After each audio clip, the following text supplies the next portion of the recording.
Republican Senator from Oklahoma, Markwayne Mullin. He's also a member of the Armed Services Committee.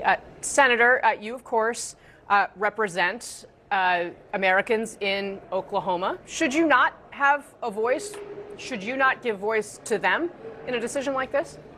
Well, Kasie, we've known that Iran has been a thorn in our side for 47 years. They've attacked us multiple times. I think the president laid out a very clear message when he announced what was going on. There's no question the Democrats are aware of this. The Gain of 8 was briefed. Those of us that have sat in intel briefings understand the threat that Iran has brought to us. And the president is well within his authority here. You keep in mind, Barack Obama in 2016 dropped 26,000 bombs over 6 different countries. Not one Democrat said that he didn't have the right to do that. And when Barack Obama was in his first and second term, he kept saying he had the AUMF to be able to do it, the authorization of military force. And when the Democrats go out there and they say it's illegal, well, they say illegal and they say it's non-constitutional, but they don't tell you specifics on why it's illegal and why it's unconstitutional. Because underneath Article 2, Kasie, the president has very broad jurisdiction when it comes to keeping Americans' interest home and abroad, and being able to use military force. When you start talking about his authorization to use force, he has 2 obligations. 1, he has to inform Congress within 48 hours. He's already done that. And 2, within 60 to 90 days, he has to come back, and if it's going to be a war, he has to ask Congress for war. And if he's going to use the authority underneath the AUMF, which is still standing, then the president simply has to inform why he's doing that. And there's no question when it comes to the AUMF, which why it was passed for terrorist organizations that was trying to harm us.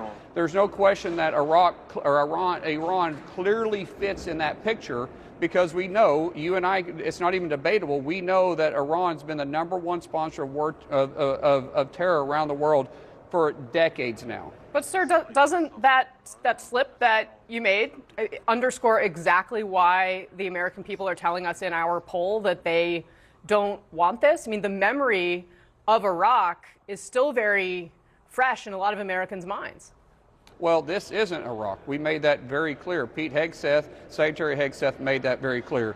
This isn't the same approach. Keep in mind, we took out the leader within an hour. There was no direction between where we were going with Iraq and where we're going with Iran. When we have clear, precise targets that we're hitting, we're taking out their ability to launch missiles at us and our assets around the region. We're clearly not going to allow them ever to have a nuclear weapon, and that is very clear. We want to make sure that we're protecting all of our assets home and abroad, and we wanted to eliminate the threat. The threat's been around for 47 years. The Ayatollah has had a dream since he first came into office in 1979 to create a nuclear weapon. And there's no question if he had the opportunity, it wouldn't be if, it'd be a matter of when he would use it on us. And after 9/11, Kasie, we said never again. Never again will we be caught flat-footed. Never again will we ignore someone like Osama bin Laden when we knew what his intentions were, but we didn't take him out. We knew what the Ayatollah's intentions were. They had been chanting death to America for 47 years. We gave them an opportunity for diplomacy to work, and it didn't. Is this not a war of choice? The president ran, and did the president not run on not starting a war with Iran? He ran on 2 things: ending wars. He's ended 8 of them. And he also ran on keeping America safe. This isn't a war. We haven't declared war. Everybody wants to say we're at war with Iraq. I want to play the Secretary of Defense, who calls himself the Secretary of War, said today this is a war. Let's watch. We set the terms of this war from start to finish. We didn't start this war, but under President Trump, we are finishing it. Is it really not a war? What he declared on us was war, meaning us as Ayatollah. He declared war on us. We are not at war with the Iranian people. The Ayatollah who declared war on us, we've already taken him out. Now we're eliminating the threat. The Iranian people, we want to see them take back the country that the Ayatollah has been raping and pillaging them or from them for 47 years. So we're not at war with Iran. We're making sure that they do not have the capability to harm us anymore. They have killed thousands and injured thousands around the world, American citizens and military personnel, for 47 years, and not one single president has had the backbone to do anything about it until President Trump, and thank God we have done something about it.